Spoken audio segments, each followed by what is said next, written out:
మరి ఈనాడు ఇంత సమయమైనా మీరు దాదాపుగా 3-4 గంటల నుంచి మా అక్కలు మా ఆడబిడ్డలు చాలా మంది ఇక్కడికి వచ్చి మమ్మల్ని ఆశీర్వదించడానికి ఎంతో సేపు ఎదురు చూసిండ్రు.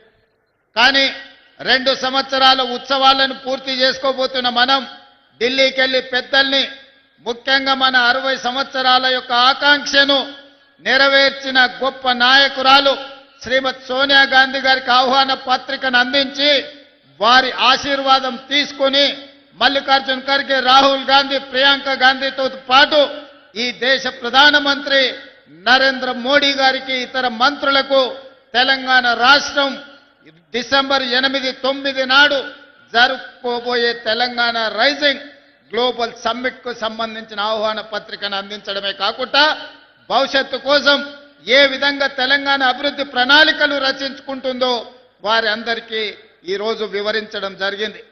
ఈనాడు మిత్రులారా, డిసెంబర్ 3కు ఒక ప్రత్యేకత ఉన్నది.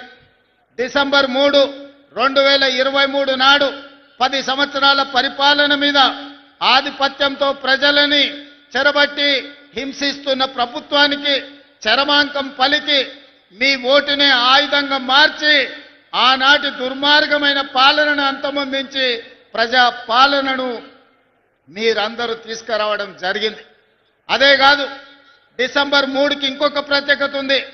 తెలంగాణ మలిదశ ఉద్యమానికి ఉవ్వెత్తున ఊపిరులూది ఉద్యమాన్ని పతాక స్థాయికి తీసుకెళ్లిన శ్రీకాంతాచారి వర్ధంతి కూడా ఈ డిసెంబర్ 3 తారీఖు నాడే.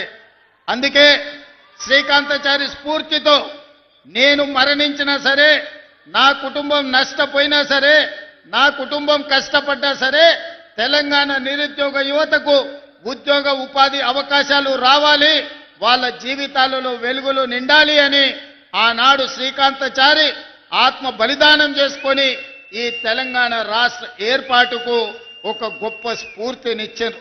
అందుకే శ్రీకాంతాచారి స్ఫూర్తితో కాంగ్రెస్ పార్టీ అధికారంలోకి వచ్చిన మొదటి సంవత్సరమే రాష్ట్ర ప్రభుత్వంలో 60,000 ప్రభుత్వ ఉద్యోగ ఖాళీలను భర్తీ చేసి ఈ తెలంగాణ ఉద్యమం ఉద్యోగాల కోసమే అన్న సంగతిని ఆనాడు నిరూపించి మొదటి సంవత్సరంలోనే